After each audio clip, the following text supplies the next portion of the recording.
Vamos abrir as nossas Bíblias aqui em Apocalipse capítulo 21, o versículo 20. Vamos estudar sobre esta pedra, o crisólito. Então vamos aqui, Apocalipse capítulo 21. Vamos ler desde o 19. Está assim: e os fundamentos do muro da cidade estavam adornados com todo tipo de pedras preciosas. O primeiro fundamento é de jaspe, nós já estudamos essa pedra. O segundo é de safira, o terceiro calcedônia, o quarto de esmeralda, o quinto de sardônio, o sexto de sárdio e o sétimo de crisólito. Então todas essas pedras anteriores, com exceção a crisólito, nós já estudamos. Hoje vamos, mais uma vez, estudar sobre essa pedra, o crisólito.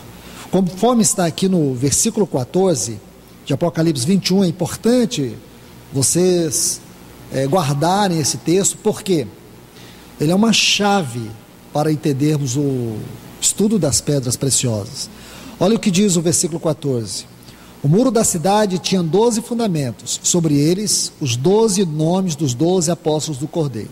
Então fica claro que esses fundamentos que estão aqui no versículo 19, esses 12 fundamentos, que são 12 fundamentos constituídos de pedras preciosas, conforme o versículo 14, diz que sobre estes fundamentos, os 12 nomes dos 12 apóstolos do Cordeiro. Prestemos atenção nisso, porque é muito importante. Para nós sabermos sobre esses fundamentos, o que há por detrás de toda esta revelação, nós temos que configurar as pedras preciosas com os apóstolos. Então, para isso, nós temos que vir aqui no Evangelho de Marcos, no capítulo 3.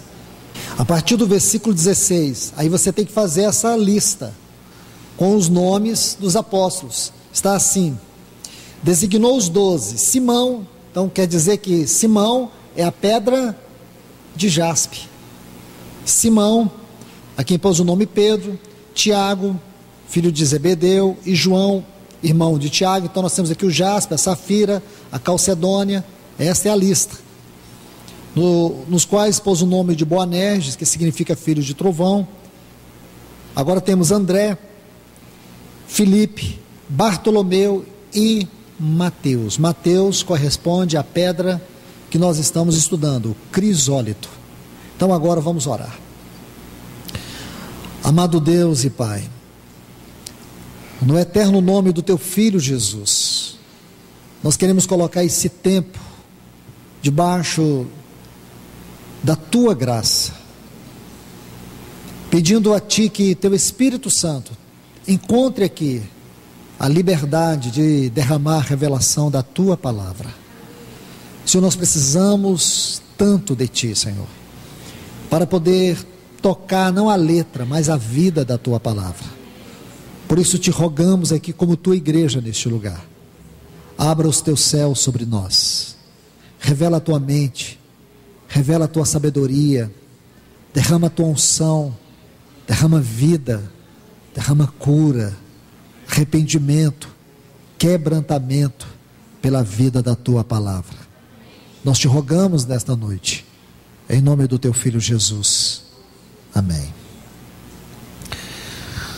Bem, meus irmãos e irmãs, a primeira característica dessa pedra, o crisólito, é que essa é uma pedra magmática, uma pedra que ela é formada nas profundezas, especialmente nas profundezas vulcânicas, porque ela é formada ali dentro do magma do vulcão.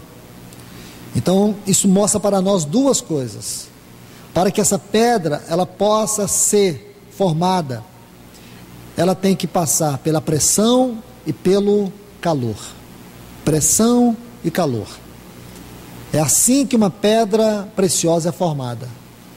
Então nós temos aqui duas coisas: pressão e calor, em um ambiente de profundidade.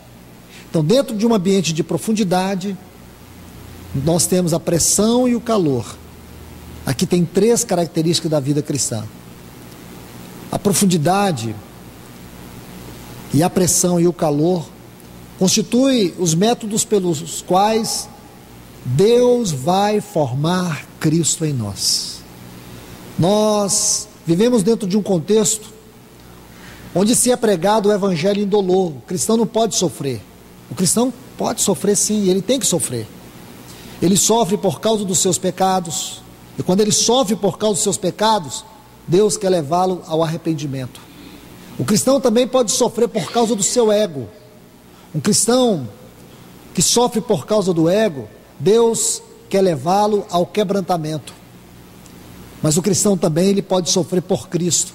E quando o cristão sofre por Cristo, Deus quer levá-lo ao crescimento. Então, arrependimento, quebrantamento e crescimento são as razões por que sofremos.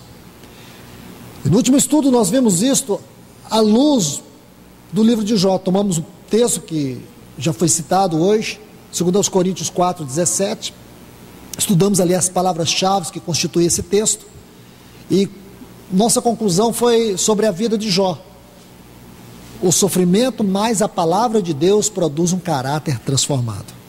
Sofrer por sofrer não é bíblico. O cristão que diz eu estou sofrendo, mas não sei nem por que eu estou sofrendo. Sofrimento por sofrimento não quer dizer nada para um cristão. O sofrimento mais a palavra de Deus produz caráter transformado. Então agora nós vamos para um outro ponto, um outro aspecto dessa pedra. Vocês viram, aqueles que estavam aqui se lembram muito bem. Essa pedra, ela é uma pedra de uma cor, um amarelo mel. Assim a pedra, o crisólito, é uma pedra rara. E ela tem uma característica que tem a ver com a sua cor. A primeira é que ela é uma pedra translúcida. Isto é, ela é uma pedra que permite a luz penetrar. Ela é uma pedra que permite ser transpassada pela luz.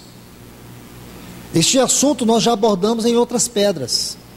Você se lembra que a esmeralda é uma pedra que retém a luz. O jaspe é uma pedra que não permite a luz. O crisólito é uma pedra que se permite, ou uma pedra que permite ser transpassada pela luz.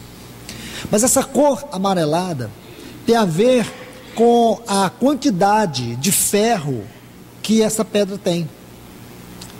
Nós já estudamos também sobre a característica dessas pedras que são constituídas na sua composição química pelo ferro. Porque o ferro na Bíblia fala de autoridade espiritual. E esta pedra, ela tem essa composição do ferro na sua química. E aqui mais uma vez, o Senhor quer nos mostrar este assunto que é um dos mais importantes no aspecto prático da vida da igreja. Por quê, irmãos? Por causa de compreensões erradas acerca da autoridade. As pessoas acham que a autoridade na Bíblia é imposição, ou mesmo posição. A autoridade não é imposição e a autoridade também não é posição. Uma pessoa que diz eu sou autoridade sobre vocês, ela está se impondo. Uma pessoa que diz para os irmãos assim, vocês precisam se submeter, porque eu sou autoridade. Esta maneira não é bíblica. Quando Paulo fala, isso nós já estudamos, não vou aqui entrar em detalhes, porque já estudamos esse aspecto. Eu gostaria de compartilhar outros aspectos acerca de autoridade.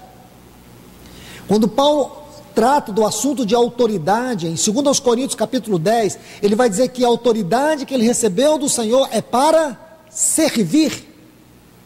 Duas coisas, irmãos, que não vai combinar no contexto moderno de liderança. A autoridade, segundo a Bíblia, não combina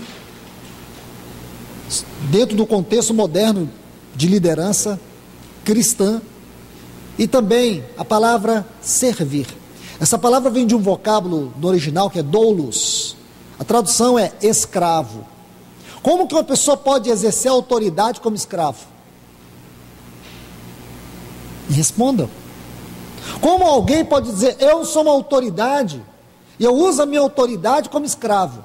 Qual é a autoridade que um escravo tem? Primeiro que o direito de um escravo é não ter direito. Agora pense como que ele pode exercer autoridade. Irmãos, veja isso. Os padrões da palavra de Deus são padrões celestiais. São padrões celestiais. Deixe-me colocar algo para vocês. Você se lembra quando Paulo diz assim em Efésios capítulo 5? Primeiro ele diz assim para as mulheres, as casadas, sede submissa aos seus maridos. Depois ele diz assim, maridos, amai vossas mulheres. São dois imperativos, submissão e amor. Isso dentro de uma relação conjugal. Deixe-me mostrar isso para vocês de maneira mais profunda. Porque, irmãos, Paulo ensina que a submissão e o amor devem ser a base de um relacionamento. O relacionamento na sua esfera mais profunda. Isso não deve se restringir à vida conjugal, mas a toda forma de relacionamento profundo. Porque toda a origem do pecado surgiu da rebelião, da falta de submissão. Toda falta de submissão é rebelião. Toda falta de submissão é rebelião. Então eu pergunto para vocês, onde teve origem toda essa rebeldia? Não foi a história de Lúcifer? Não foi a sua falta de submissão? A falta de submissão de Lúcifer produziu rebelião. Todas as vezes, escute irmãos e irmãs, todas as vezes que você não permanece numa posição de submissão, você inevitavelmente vai promover a rebelião. A Bíblia chega a dizer que a rebelião é como pecado de feitiçaria. Eu creio que ninguém aqui concorda com feitiçaria. Eu creio que nós devemos ter a mais extrema aversão a isso. Só que para Deus, a nossa rebelião é como pecado de feitiçaria. Aquilo que eu e você abominamos nos outros, Deus abomina em nós. Já pensou nisso? Então, deixe-me colocar algo para vocês. Como foi então que Deus restaurou a autoridade na terra? Restabeleceu a autoridade na terra? Porque nós podemos começar desde Adão. Adão foi constituído de autoridade. Deus disse para Adão, dominai os peixes do mar, as aves dos céus, os répteis da terra. A Bíblia diz que Deus colocou Adão no jardim do Éden para lavrar e para o guardar. Ele tinha autoridade sobre essa terra. Adão era a expressão da autoridade do governo de Deus nessa terra. Porém, nós sabemos em Gênesis 3 que Adão fracassou. E desde que Adão fracassou, Satanás estabeleceu um reino neste mundo, de principados, potestades, dominadores deste mundo tenebroso, hostes espirituais da maldade. Agora toda a raça humana está contaminada por causa do pecado. Aquele que rebeliou contra a autoridade de Deus, aquele que foi insubmisso ao governo de Deus, agora também estabeleceu o seu reino de pecado, de rebelião aqui nessa terra. Então você vê que Deus chama agora um outro homem. Quem Deus chama? Abraão. Então você vê todo o processo que Deus vai tratar com Abraão. Se você estudar a vida de Abraão, você vai ver que a vida de Abraão é uma vida marcada por altares, porque isso fala de consagração. O caminho de Abraão é marcado por 4 altares. Aqueles 4 altares falam de consagração. E se você estudar sobre a vida de Abraão, você vai ver que 11 vezes diz, e Deus falou com Abraão. Então você vai ver a perseverança de Deus em chamar este homem, conduzi-lo pelo seu caminho, para que ele se tornasse a expressão do testemunho de Deus na terra. Então nós temos a história do povo de Israel, que forma o berço para o grande acontecimento universal: a encarnação, a vida, a morte, a ressurreição e a entronização do Filho de Deus. Então você sabe disso. Agora você vai lá na cruz. Quando você olha lá na cruz, você vê Cristo morrendo. O Senhor Jesus disse assim: porque Deus amou o mundo de tal maneira que deu seu Filho unigênito, para que todo que nele crê não pereça, mas tenha vida eterna. Agora você vai ver o amor de Deus. O amor de Deus lá naquela cruz é a resposta para toda a rebelião de Lúcifer. Agora nós podemos ser cativos de Cristo Jesus, por causa do grande amor de Deus. Paulo diz assim em Efésios 2: estando nós mortos em nossos delitos e pecados, nos deu vida juntamente com Cristo, pela graça sois salvos. Então veja isso, irmãos. Agora o amor de Deus em Cristo nos resgatou. Quando você entende isso, você sabe agora o que Paulo está querendo dizer em Efésios 5, da submissão da mulher e do amor do homem. Somente isso pode construir um relacionamento verdadeiro, onde há submissão e onde há o amor. Essas duas palavras, elas são muito importantes, porque quando Paulo fala da submissão, irmãos, naturalmente nós temos que pensar que toda desgraça humana é por causa da insubmissão de Lúcifer, ou foi por causa da insubmissão de Lúcifer. Mas graças a Deus que o amor de Cristo operou o maior de todos os milagres. Então nós temos que ver essas duas palavras, o significado delas. Quando falamos de autoridade na igreja, nós estamos falando aqui de pessoas que estão acima das outras. Nunca pense que o irmão que sobe nesse púlpito aqui, ele é o maior. O Senhor Jesus disse assim para os discípulos: entre vós não deve ser assim, o maior deve ser servo de todos. Quando Tiago chega para Jesus, embora Mateus e Marcos vai nos mostrar dois quadros. Então primeiro nós vemos Tiago e João vindo a Jesus pedindo que ele cedesse para eles os dois melhores lugares no reino, que seriam junto do Senhor, um à direita e o outro à esquerda.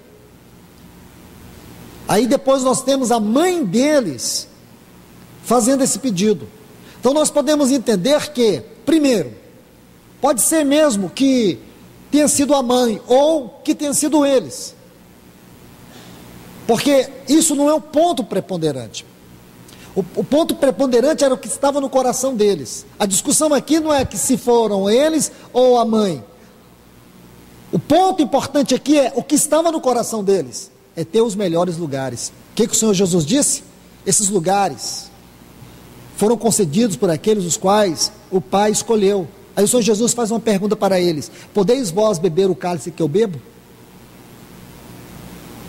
Então aconteceu duas coisas. Tiago foi o primeiro dos apóstolos a morrer, e João foi o último. Entende? Um morreu rápido, o outro sofreu muito. João sofreu muito. Ele chegou a ser jogado numa caldeira fervendo. Foi o último dos apóstolos a morrer. E você imagina o preço que eles tiveram pagado, a própria vida, de renúncia, para poder entender o caminho para a glória. Então não é uma questão de posição. E o Senhor Jesus disse assim: entre vós não é assim. Então nunca pense que a autoridade na igreja é uma questão de imposição ou de posição. A autoridade na igreja é questão de serviço. E voltando à pergunta que eu falei para vocês, que eu fiz a vocês há pouco: como é possível então exercer um escravo exercer autoridade? Aqui que está a grande chave, porque aqueles que foram constituídos por Deus para expressar sua autoridade, eles não expressam uma autoridade natural a eles, eles expressam uma autoridade divina. Essa autoridade, ela não é percebida pela imposição e pela posição, mas pela vida. Escute, pela vida. Porque quando não se tem a vida, aí as pessoas querem comandar pelo suor, elas querem comandar pelo medo. Veja como que a igreja hoje tem sido manipulada. Ou é pelo medo ou é pela ganância. Ou as pessoas usam o medo para impor, ou elas estimulam a ganância para controlar ou para estimular. Então a igreja, ela é controlada pelo medo ou é estimulada pela ganância? Que tragédia, irmãos. Na igreja primitiva, era a vida que governava todas as coisas. Esse é o princípio espiritual. a vida tem que governar todas as coisas.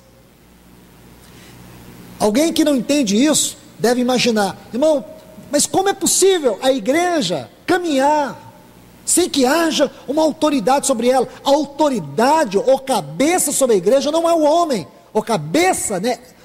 O artigo aqui tem que ser bem definido. O cabeça, o artigo aqui é masculino. O cabeça da igreja é Cristo. Entende? Cristo é o cabeça. Ele é que tem preeminência, ele é que tem centralidade. Não existe pessoas importantes na igreja a não ser Cristo. Existem sim pessoas com encargos especiais, ou com uma especial incumbência. Isso é espiritual, irmãos. Isso não é coisa que você adquire lendo livro, nem recebendo da mão de ninguém, e nem também porque você fez uma faculdade teológica. Isso aí não vai promover a ação do Espírito em sua vida. Eu quero te falar uma coisa: o ministério é estritamente espiritual. Entende? Quando os discípulos, em Atos 1, entenderam que, porque Judas se transviou, aí diz assim, é necessário, eles acharam que era necessário colocar alguém para assumir o lugar de Judas. Aí lançaram sorte. A Bíblia é tão interessante que diz assim, que eles lançaram sorte e depois oraram. É curioso isso, irmãos. Lançaram sorte e depois oraram. E Miniache Matias aqui em Atos, você vai encontrar uma vez, ele desaparece. Mas quando você abre a sua Bíblia em Atos 13, vai dizer assim que havia na igreja de Antioquia profetas e mestres. Aí nós vamos ver 5 irmãos ali, dentre eles Barnabé e Saulo. Agora veja como que é a questão da vida. Disse o Espírito. Não me pergunte como foi que o Espírito falou, mas eu creio que ele falou de maneira óbvia, como ele sempre fala. Disse o Espírito, ele deve ter dito na boca de um deles ali: separai-me, não separai-a, ou para a. Separai-me a Barnabé e a Saulo para a obra que os tenho chamado. Muda tudo, não é, irmãos? Porque o ministério não é a igreja, o ministério é ao Espírito Santo. O ministério é ao Senhor. Quando o ministério é ao Senhor, aí, irmãos, implica muito mais do que conhecimento. Porque, por um lado, são pessoas humanas, com toda a disposição a fraquezas, a erros. São pessoas, como diz Elias, homem sujeito às mesmas fraquezas que nós. Então, isso já demonstra que todos nós somos suscetíveis às fraquezas. Então, não são pessoas especiais, mas são pessoas que o Senhor separa de maneira especial para Ele.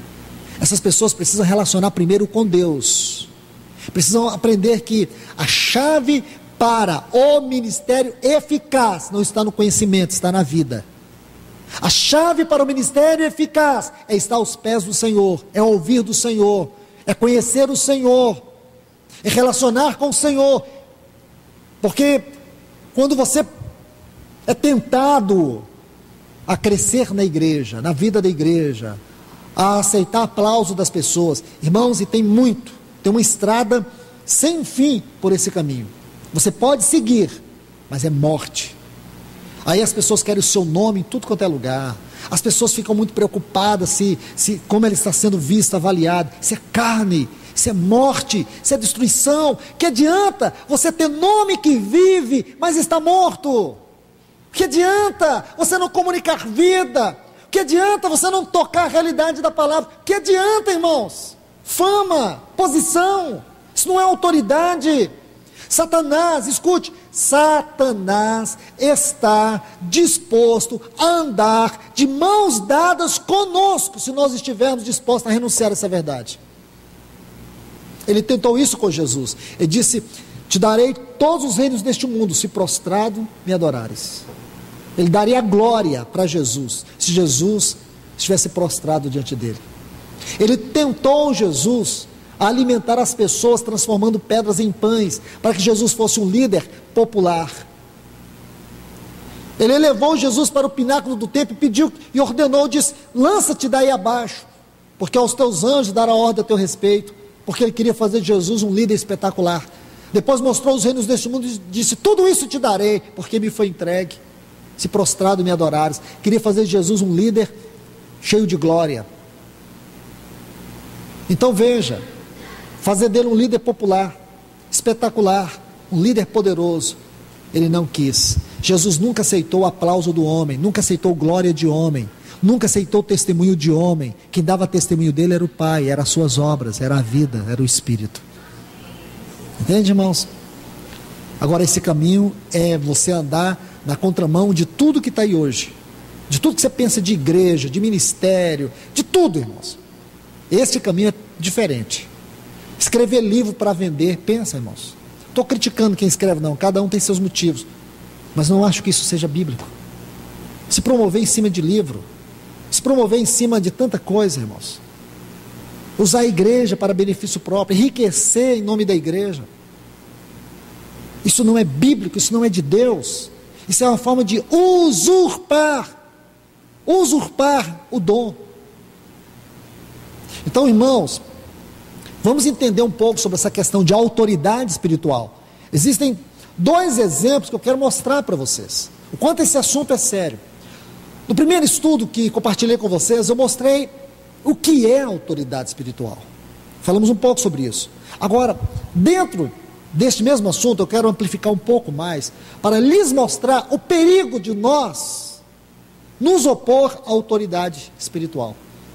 Então vamos colocar aqui algo que é fundamental. Na igreja, na vida da igreja, em todas as suas esferas, há a autoridade expressa de Deus. E essa autoridade expressa de Deus, ela se move por meio daqueles canais os quais Deus escolhe para servi-lo. Entende? Essas pessoas, elas não são autoridade, porque a única autoridade que tem no universo é Deus. Ele delega a sua autoridade. Ele não faz ninguém autoridade, porque a autoridade é Ele. E a autoridade não é para mandar, a autoridade é para servir. A autoridade é para derramar a vida de Deus. E à medida que a vida de Deus é derramada, toda força contrária não resiste. Toda força das trevas não tem poder de combater, ou mesmo de afrontar a vida de Deus. E toda forma de afronta é dissipada, porque a autoridade de Deus não apenas sustenta o universo como ele está, mas manifesta toda a ordem. Nós não precisamos de força, não precisamos do suor, precisamos da vida do Espírito. Então vamos aqui, por favor, livro de Números, capítulo 12, vamos olhar um exemplo de Miriam, Arão e Moisés. Teve um episódio muito interessante.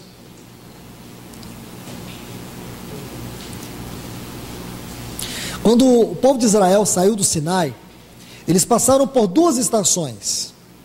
A primeira era conhecida como Kibrote Hatava.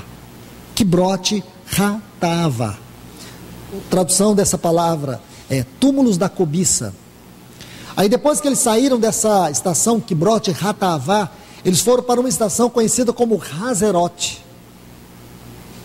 E foi aqui que aconteceu algo muito interessante. A primeira parte do capítulo 12 vai nos mostrar isso. Eu vou tentar parafrasear ao máximo para que nós venhamos ganhar tempo. Versículo 1 está assim: Miriam e Arão falaram contra. Eu quero que você preste atenção nessa palavra contra, porque ela é muito forte. Falaram contra Moisés por causa da mulher cuxita que tomara, pois havia tomado uma mulher cuxita. E disseram: é verdade que o Senhor falou somente por Moisés? Não tem falado também por nós? Agora, olha essa frase, você precisa sublinhá-la. E o Senhor ouviu. Sabe o que quer dizer? Que o Senhor ouviu, Ele não aprovou. O Senhor não aprovou. Essa frase está muito bem colocada aqui. O Senhor ouviu. Ora, o Senhor ouve mesmo, Ele ouve tudo. Aliás, Ele ouve as nossas palavras antes que nós falemos. Então, seria o cúmulo do pináculo da incoerência essa frase, se fosse pensando assim. Porém não é. Quando o texto diz aqui, e o Senhor ouviu, é porque quer chamar a nossa atenção. Aquilo que eles estavam fazendo, o Senhor ouviu. Isso incomodou o Senhor. Aí diz assim, era o varão Moisés, homem muito manso, mais que todos os homens que havia sobre a face da terra. E logo o Senhor disse a Moisés, Arão e a Miriam, saí vós três ao tabernáculo de reunião. E saíram os três. Aí diz que o Senhor desceu numa coluna de fogo e se colocou à porta do tabernáculo. Aí ele chamou Arão e Miriam. E eles saíram. Aí o Senhor diz assim para eles, versículo 6, ouvi agora minhas palavras. Se entre vós houver profeta, eu, o Senhor, lhe aparecerei em visão, em sonhos falarei com ele. Não é assim com meu servo Moisés, que é fiel em toda a minha casa? Boca a boca falo com ele, claramente, e não por figuras, pois ele vê a aparência. Porque, pois, não tivesses temor de falar contra meu servo Moisés? Então a ira do Senhor se acendeu contra eles, e foi-se.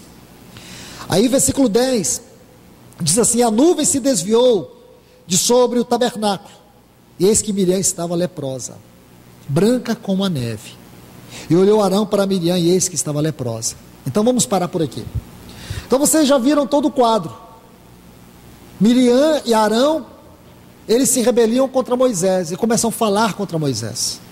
Irmãos, não é que eles estavam falando, simplesmente fofocando contra Moisés. Primeiro nós vemos que, os textos nos mostram, havia uma situação aparente.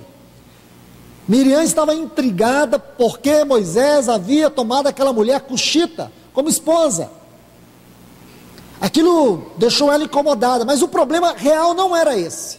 Esse era o problema aparente. O problema real era uma questão de autoridade. Miriam estava incomodada porque Deus estava falando por meio de Moisés. E não porque Deus não falava por meio dela. Porque Moisés tinha uma pedra na vida dele, que era aquela mulher cuxita. Era isso, irmãos. Em outras palavras, ela estava dizendo que Moisés não tinha moral e nem condição espiritual de ser o profeta de Deus. E você vai ver aqui que só Miriam ficou leprosa. Por que Arão não ficou leproso? Eu tenho algumas suposições, não estou dizendo que eu estou com a verdade. Mas se você observar bem no início, aqui, começa o capítulo 12, versículo 1, diz assim, Miriam e Arão. Veja que Miriam está na frente.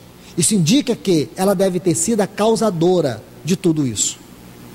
Começa com ela, é como se aquilo começasse por ela, porque Arão era o sumo sacerdote.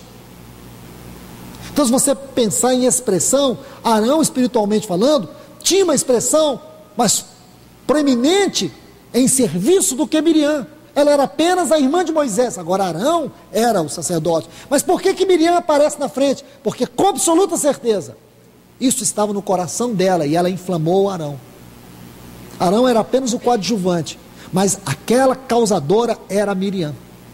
E você vê que ela ficou leprosa, por causa de uma motivação, de uma rebeldia.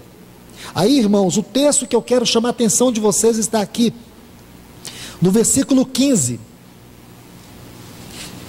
Olhe bem, capítulo 12 de Números, versículo 15. Assim Miriam esteve fechada fora do arraial por 7 dias, e o povo não partiu. Esta frase tem que ser sublinhada também.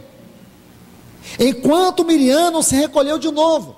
Então, Miriam foi afastada por 7 dias, fora do arraial, sozinha. Ela ficou lá, sozinha, afastada do meio do povo, porque os leprosos tinham que viver isolados. Miriam estava isolada. Agora veja, o povo de Israel estava numa peregrinação, e eles ficaram detidos naquele deserto. A nuvem que os guiava não pôde se mover. Não era o povo que movia, era a nuvem que movia. Era o celestial que governava o natural. O povo de Israel é a figura natural, a nuvem é a figura espiritual. Então o celestial governa o natural. O celestial não pode se mover. Por quê? Porque existe rebelião no meio do povo de Deus. Enquanto o assunto da rebelião não foi tratada, o mover de Deus não pôde prosseguir. Então olha o perigo da rebelião, irmãos. Porque a rebelião detém o mover de Deus. A rebelião impede que Deus se mova.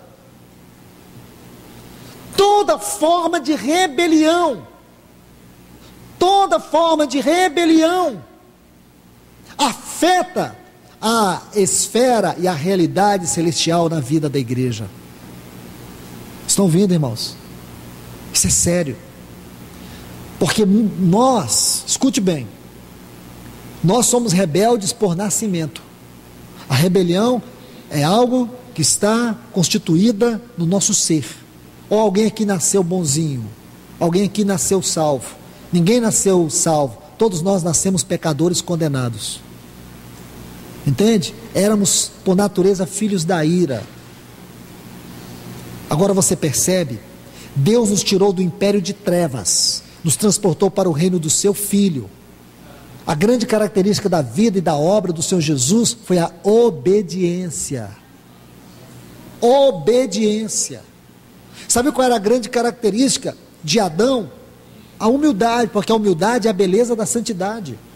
Quando você olha a vida no paraíso, aquela vida era constituída por uma beleza profunda, que era a humildade, e ela foi substituída pela rebelião. Por isso que quando o Senhor Jesus Cristo veio, Ele veio pelo caminho da humildade.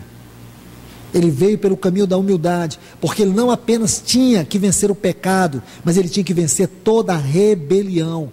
Quando Ele ora, Ele chega lá no Getsemane, Ele diz assim: Pai, não seja feita a minha vontade. Aí alguém diz assim: será que Jesus não queria morrer? Por isso que Ele diz assim: Pai, não seja feita a minha vontade, porque não era vontade dEle morrer. Irmãos, era vontade dEle morrer, mas nem mesmo isso Ele quis colocar em evidência. Ele pegou a vontade dEle, colocou como nada, para que a vontade do Pai prevalecesse sobre Ele. Porque agora Ele se anulou, como diz Paulo aos Filipenses no capítulo 2, Ele se anulou, Ele foi obediente até a morte e morte de cruz. Entende? Então, significa que Ele se anulou completamente. Agora, irmãos, vamos para mais um outro exemplo. Está logo à frente aqui, por favor. Capítulo 16. Esse estudo das estações é um estudo muito delicado, é um estudo que requer dedicação, esmero, para você entender todas as 42 estações. Então eles saíram ali de Hazerote e foram para uma outra estação chamada Ritma. Aí eles passaram por mais outras estações, mais 3 estações.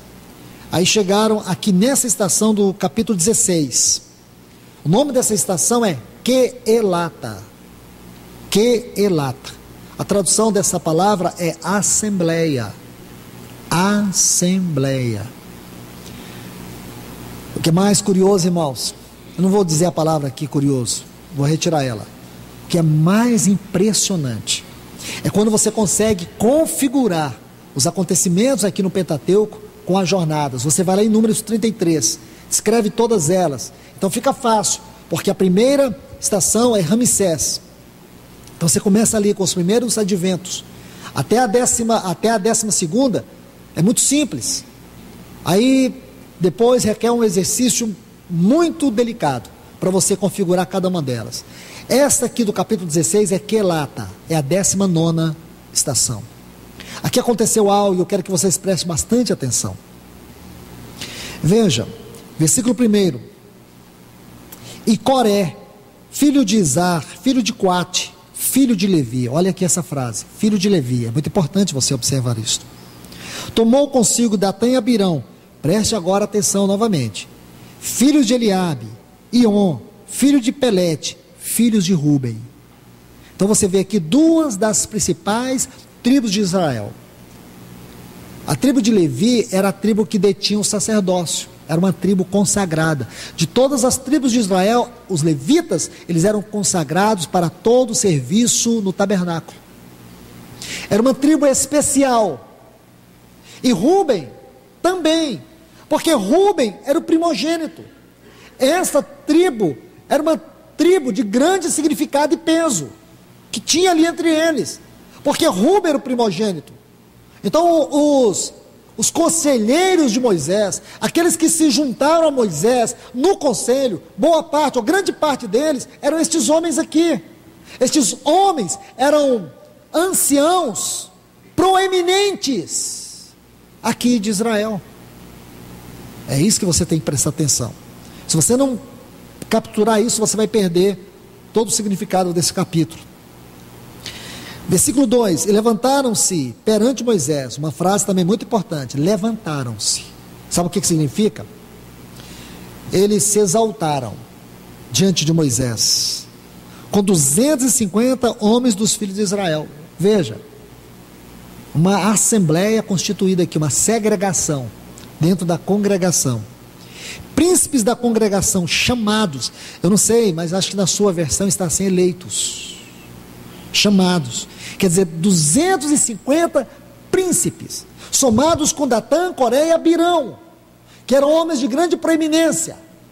Esse grande grupo se exaltaram sobre Moisés, e diz assim, príncipes da congregação eleitos, ou chamados à assembleia. Na minha versão está assim, chamados à assembleia. Queria que você prestasse atenção nisso, irmãos. Eu sou impedido de continuar por causa dessa frase que está aqui no texto original. Sabe como que eram conhecidos esses homens aqui? Eles eram conhecidos como a assembleia. Eu não sei como é que está na Bíblia de vocês. Os eleitos, como que está? Chamados. Então preste atenção, irmãos, chamados à assembleia. Numa comunidade de 3 milhões de pessoas, havia um grupo seleto que era conhecido como a assembleia. Eram os mais proeminentes ali. Capturaram isso, irmãos? Agora, estes se juntaram, olha o versículo 13. Então, primeiro se levantaram, agora se juntaram contra Moisés. Outra frase muito forte. E Arão, e lhes disseram, basta, pois que toda a congregação é santa, e todos eles são santos, e o Senhor está no meio deles. Tem alguma coisa errada aqui, irmãos, na teologia deles? Aparentemente não. Toda a congregação é santa, toda a igreja é santa, todos nós somos santos, e o Senhor está no meio de nós. Tem alguma coisa errada nessa teologia? Nenhuma. O que está errado é na motivação. Isso aqui é importante você perceber, porque a rebelião, ela vem disfarçada de uma falsa teologia. A teologia está certa, irmãos. A teologia não está errada. O ensino do irmão não está errado. O que está errado é a motivação por detrás. São as intenções. A pregação do irmão é uma maravilha. Mas o que está por detrás dessa pregação? O que está por detrás do coração desse homem? Compreende? E geralmente nós não estamos vendo isto. Preste atenção nos detalhes. Aí, e o Senhor está no meio. Porque, pois, elevai-vos sobre a congregação do Senhor. Agora estão acusando Moisés e Arão de se elevarem, de sobrepujar a congregação do Senhor. Versículo 5. Aí o versículo 4 vai dizer que Moisés caiu com seu rosto no chão. E falou a Coré e toda a congregação. Falou a Coré e a toda a sua congregação.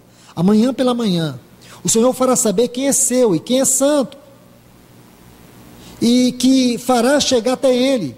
Aquele a quem ele escolher fará chegar a si. Fazei isto, tomai vós incensários, Coré e toda a sua congregação. Tenho que parar. São textos, irmãos, que impedem que a gente caminhe. A gente tem que parar. Por que Moisés disse assim para eles? Pegai o incensário. Biblicamente, ou tipologicamente, o incensário nos fala de quê? Tem algo a ver com a oração. Mas o incenso nos fala das virtudes morais de Cristo Jesus, que torna as nossas orações aceitáveis. Agora olha o que Moisés introduz. Espiritualmente falando, ele introduz a oração. Porque não tem nada que pode provar o caráter verdadeiro de um homem, de uma mulher, do que a oração. Mas não é pelo tanto que ora, pela vida com que se ora.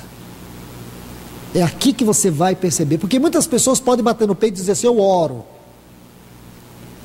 Eu gosto muito de um texto que está lá em Tiago, capítulo 5, versículo 17, que diz assim, Elias orou intensamente. Numa outra versão diz assim, Elias orando orou. Eu gosto mais dessa. Elias orando orou. Aí quando você estuda sobre a vida de Elias, você tem que E para o capítulo 17 de Reis, aí você vai ver que esse capítulo abre de maneira inesperada sobre Elias. Diz assim: e Elias de Tisbé, da região de Gileade. Aí você vai ver que Elias aparece ali num contexto onde um bando de assassinos haviam tomado o reino de Israel durante 86 anos. 6 impiedosos, assassinos, haviam tomado o reino de Israel. Eles estavam sentados no trono de Israel. E o pior deles era Acabe. E é nesse tempo que surge Elias. Aí ele diz assim, que não iria chover sobre a minha palavra, não vai chover. Aí nós ficamos sabendo em Tiago que durante 3 anos e 6 meses não choveu. Quero que vocês configurem tudo, o quadro aqui. Elias orando, orou, sobre a minha palavra não vai chover. Mas sobre qual palavra que não choveu? Sobre a oração dele. Mas o que quer dizer Elias orando, orou? É que Elias foi a resposta sobre aquilo que ele orou. Porque a maioria das orações que nós fazemos, irmãos, nós queremos que outros sejam a resposta, ou que Deus arrume uma resposta, mas nós não queremos ser a resposta. Quem aqui já orou por avivamento? Todo mundo. Agora eu pergunto, você foi a resposta para aquilo que você orou? Quando você orou para avivamento, o que você contribuiu para o avivamento? Então a gente ora para que Deus faça alguma coisa, mas nunca nós queremos que Ele faça em nós, ou mesmo através de nós. Nós precisamos ser a resposta sobre aquilo que nós oramos. Elias foi a resposta sobre aquilo que ele orou. Esse é o grande problema nosso, irmãos, que nós preferimos fazer de Deus um gerente de loja que só existe para satisfazer nossos desejos e cobiças religiosas. Nós nunca queremos ser a resposta para aquilo que oramos. Então aqui está a questão do incensário, porque a oração traz a luz, a oração revela todas as coisas, a oração é relacionamento, e o que toda essa situação vai mostrar é que essas pessoas não tinham relacionamento com Deus, eram homens aparentemente espirituais, homens aparentemente maduros, mas homens que não tinham ousadia nos céus. Vou repetir isso, irmãos. Se você olhar do ponto de vista natural, estes homens eram homens conhecidos pela sua envergadura espiritual, entre aspas, porque agora se revela que se tem uma coisa, irmãos, que vai revelar o caráter de uma igreja, é a vida de oração. O que vai revelar a vida de um cristão é a vida de oração. É na oração que se revela as nossas verdadeiras motivações, os nossos afetos. Fazemos de Deus um negócio para nós, ou a oração nos eleva a Deus para que nós aprofundemos nele? Oramos porque queremos resposta para a nossa vida, ou oramos para que nós mesmos possamos ser a resposta sobre aquilo que oramos? Quando falamos, Deus, aviva a tua igreja neste lugar, será que eu tenho a consciência que isso deve começar na minha vida? Quando eu oro para o ministério da palavra, será que eu me dedico ao ministério da palavra? Quando eu oro acerca da evangelização, será que eu sou uma resposta para a evangelização? E você acha que Deus é o quê? Irmãos, a sabedoria de Deus é infinita. Então Deus ouve as nossas palavras. Sabe por que Ele fica em silêncio? É porque as nossas palavras, irmãos, revelam que a nossa espiritualidade é uma espiritualidade morta. Nós sofremos de uma doença chamada síndrome da mediocridade. Nós precisamos viver a vida cristã em profundidade, sair da periferia. Então é isso, irmãos. Moisés introduz o incensário. Que detalhe precioso é este? Ele introduz o incensário. Aí, irmãos, vamos adiantar um pouco. Versículo 8, observe aqui, a seguir. Disse Moisés a Coré: ouvi agora, filhos de Levi. Isso é importante. Porventura é pouco para vós que o Deus de Israel vos tenha separado da congregação de Israel. Eles eram separados. Dentre todas as tribos de Israel, aquela era uma tribo separada, escolhida, consagrada, diferentemente de todas as demais tribos. A tribo de Levi era uma tribo consagrada, de maneira específica, para vos fazer chegar a si. Então diz, o Senhor vos separou para que vocês chegassem a Ele, a fim de cumprir o serviço do tabernáculo do Senhor, e estáis perante a congregação para ministrar. Vocês tinham isso, e fazer chegar a ti e todos os seus irmãos, filhos de Levi, contigo. Procurais também um sacerdócio. Vocês querem coisa maior? Percebe? Aí, toda a congregação, no versículo 11, ele diz: portanto, tu e toda a tua congregação estáis contra o Senhor. Isso é sério, irmãos. Porque toda forma de rebeldia não é contra A, B, C ou D. Toda forma de rebeldia na vida da igreja é contra o Senhor. Seja em que dimensão for, irmãos, não tem mais nem menos, qualquer ato é contra o Senhor. Aí ele diz assim, olha o versículo 11, é como se fosse um outro capítulo.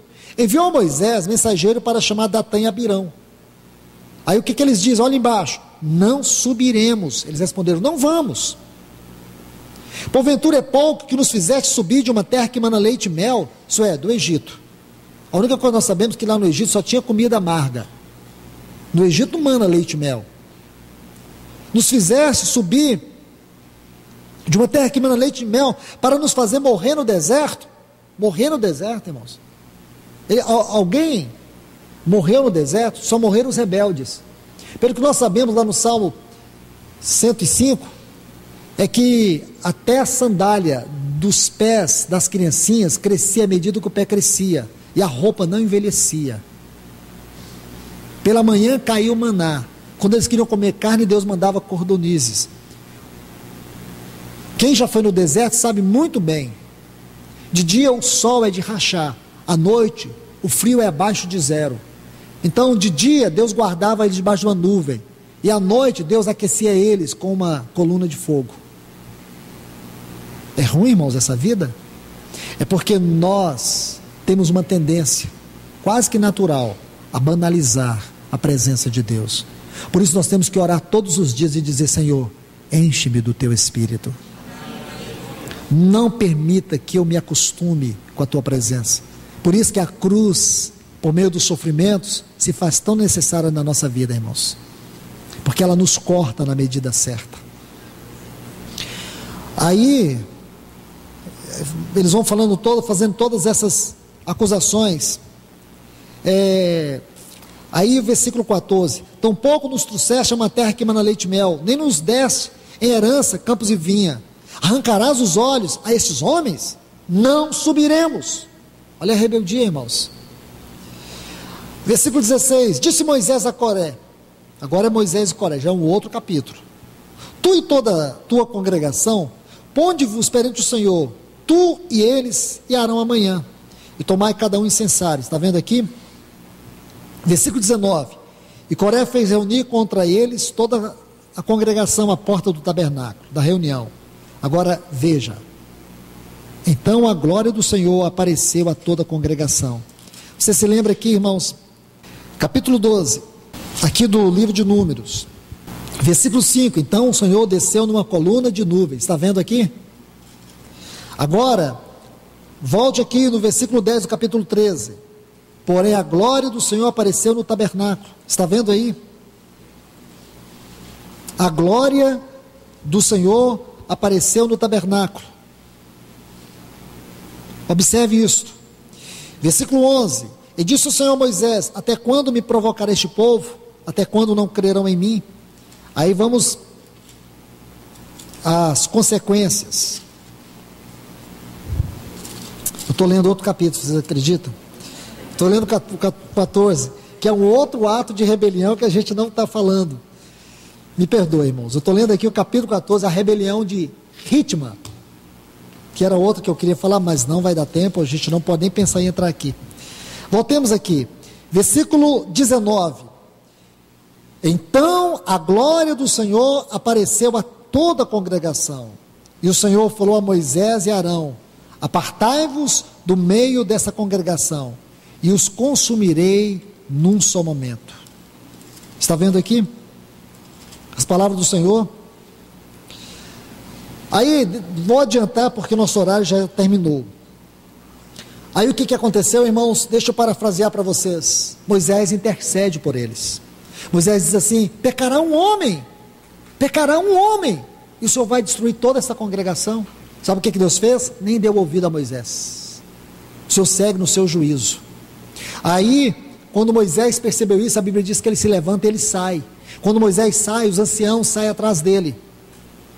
E quando Moisés sai, aí ele começa a dizer algumas palavras muito fortes, mas eu quero que você observe aqui no versículo 30, as palavras finais de Moisés. Ele diz assim, Números 16, 30, mas se o Senhor criar algo novo, e a terra abrir sua boca, e os tragar com tudo que é seu, e vivos descerem ao abismo, então conhecereis que estes homens irritaram o Senhor, porque a rebelião irrita, provoca a Deus. Aí diz assim, e aconteceu que acabando ele de falar todas estas palavras, a terra debaixo dele se fendeu, e a terra abriu sua boca, e os tragou com suas casas, como também todos os homens que pertenciam a Coré, e todos os seus bens. Está vendo aqui? Todos eles. Aí o versículo 33 termina com a frase, e pereceram no meio da congregação. Oh, irmãos, que tristeza é isso aqui. Mas por que, irmãos? Por causa da rebelião. Rebelião é algo abominável, impede o mover de Deus. Rebelião expõe a autoridade de Deus ao opróbrio, porque a igreja, ela é a expressão da autoridade de Deus na terra no sentido coletivo. No sentido coletivo, a igreja está aqui para proclamar o reino de Deus. Nós sabemos que o reino de Deus ele tem 3 esferas, uma esfera presente, uma esfera futura e uma esfera eterna. Quanto à esfera presente, a igreja está aqui como testemunho de Deus na terra, contra todas as obras de Satanás. Ela está aqui para manifestar a autoridade e o poder de Deus. Porém, para que isto seja evidente na igreja, é necessário que aqueles os quais Deus constituiu como seus servos, aqueles que receberam uma especial incumbência, através dos ministérios, para servir no corpo, eles estão aqui para expressar a autoridade delegada por Deus, para que haja ordem, para que haja vida, para que haja temor no meio da congregação. E o meio de Satanás tentar ofuscar este mover celestial é promover a rebelião. E quando Satanás faz isso, irmãos, olha o prejuízo que nós temos. Olha o prejuízo que nós temos. No caso de Hazerote, no caso de Miriam, o mover de Deus para.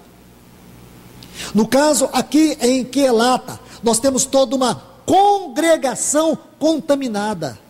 Toda uma congregação que vai se contaminar, porque esse é o mal que contamina outros. Já viu um pensamento que diz assim, pássaros da mesma cor voam juntos? Já viu isso, irmãos? É claro, isso é ciência. Pássaros da mesma cor voam juntos. Você chega em algum lugar onde tem muito espaço, vocês vão ver que todos aqueles que têm a mesma cor vão ficar juntos. Todos que são da mesma espécie vão estar juntos. Um gambá cheira outro gambá. Isso é lei, irmãos. Assim também, na vida da igreja, isso acontece. Você pode ver que pessoas com espírito rebelde, espírito de revolta, aquelas pessoas que são contrárias a tudo, são tão contrárias que se ela morrer, você jogar ela na água, ao invés dela descer o rio, ela sobe. Tem gente assim. Esse tipo de pessoa vai juntando.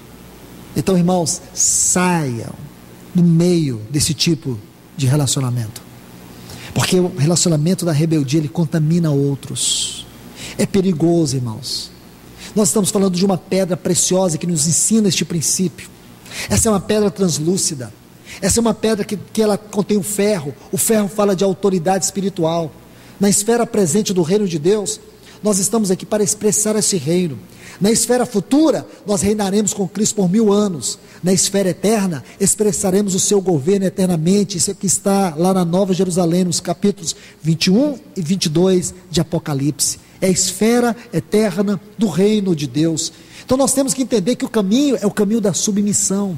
Temos que aprender a submeter. Nunca uma pessoa poderá experimentar o mover da autoridade de Deus se não aprender a se submeter. Somente aqueles que aprenderam o caminho da submissão experimentarão o poder da autoridade de Deus. Pessoas rebeldes não sabem, não experimentam nunca o mover da autoridade de Deus. O que eles têm é força, o que eles têm é suor. A vida da autoridade de Deus só pode ser expressa onde há o terreno da submissão. Que Deus os abençoe com esta palavra, irmãos. Que o Senhor possa continuar falando ao nosso coração. Na próxima quinta, se o Senhor permitir, nós vamos dar mais um passo sobre essa pedra, a pedra de Mateus, essa pedra tão especial que é o crisólito. Vamos orar, pedir do Senhor que venha afirmar esta palavra nos nossos corações. Pai querido, em nome do teu precioso e amado Filho Jesus, nós te louvamos por esta palavra, te agradecemos porque tu és um Deus que fala, tu és um Deus que está comprometido em falar ao teu povo, em nos corrigir, em nos disciplinar através da tua palavra. Senhor, nosso anelo é que um dia a luz da glória do teu Filho possa transpassar inteiramente o nosso ser, para que sejamos uma pedra preciosa no fundamento da tua edificação eterna. Senhor, retira de nós todo sentimento, toda motivação de rebeldia. Dá-nos um coração inteiramente submisso ao Senhor. Dá-nos um coração consagrado, um coração rendido. Livra-nos de ter um coração rebelde, um coração que não se entrega, um coração que não se rende. Dá-nos um coração rendido. Em nome do teu Filho Jesus. Senhor, que o teu Espírito Santo possa conter toda impetuosidade do nosso coração, Senhor. Ajuda-nos, Senhor, ajuda-nos. Precisamos, porque a tua igreja tem padecido por causa dessas atitudes impetuosas e submissas, que muitas vezes impera nos relacionamentos, seja entre os casais, seja nos relacionamentos entre os irmãos. Senhor, guarda-nos, Senhor, que nós possamos entender que teu Filho aprendeu a obediência pelas coisas que sofreu, que nós venhamos compreender, Senhor, que este caminho da obediência é o caminho da tua cruz. Opere o trabalho da tua cruz no nosso caráter, opere o trabalho da tua cruz em nossa vida, para que estejamos e sejamos mais e mais rendidos aos teus pés. Senhor, não permita que tenhamos um testemunho que venha irritar o Senhor. Guarda-nos, Senhor, em nome do teu Filho Jesus. Ajuda-nos e ensine-nos a submeter uns aos outros, para que a tua autoridade possa fluir em nossas vidas, para que a tua autoridade possa fluir deste lugar, em nome do teu Filho Jesus. Venha abençoar a tua igreja com a tua palavra nesta noite, em nome do teu Filho Jesus. Amém, Senhor.